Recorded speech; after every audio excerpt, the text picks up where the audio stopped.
আজকে আমরা মহাগুরু মুভির যিশু সেনগুপ্ত সম্পর্কে জানব। শহরের অন্ধকার অপরাধ জগৎ নির্মূল করার এক রণক্ষেত্রের গল্প এটি।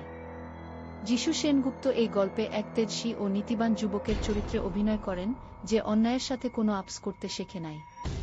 অপরাধীদের সাম্রাজ্য যখন পুরো শহরকে গ্রাস করতে চায়, তখন গল্পের মূল নায়ক অর্থাৎ মহাগুরু তাদের ধ্বংস করতে ময়দানে নামেন এবং সেই যাত্রায় যিশু অভিনয়ভিত্তিক গুরুত্বপূর্ণ ভূমিকা পালন করেন।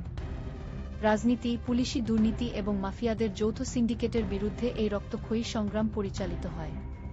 সততা, ত্যাগ এবং সত্যের জন্য লড়াইয়ের যে কোনো বিকল্প নেই, তা এই দুর্দান্ত অ্যাকশন নির্ভর গল্পে প্রতিপন্ন হয়। আজকে আমরা মহাগুরু মুভির যিশু সেনগুপ্ত সম্পর্কে জানব। শহরের অন্ধকার অপরাধ জগৎ নির্মূল করার এক রণক্ষেত্রের গল্প এটি। যিশু সেনগুপ্ত এই গল্পে এক তেজস্বী ও নীতিবান যুবকের চরিত্রে অভিনয় করেন, যে অন্যায়ের সাথে কোনো আপস করতে শেখে নাই।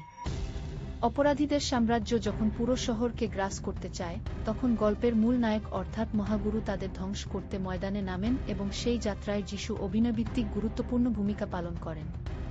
রাজনীতি, পুলিশি দুর্নীতি এবং মাফিয়াদের যৌথ সিন্ডিকেটের বিরুদ্ধে এই রক্তক্ষয়ী সংগ্রাম পরিচালিত হয়।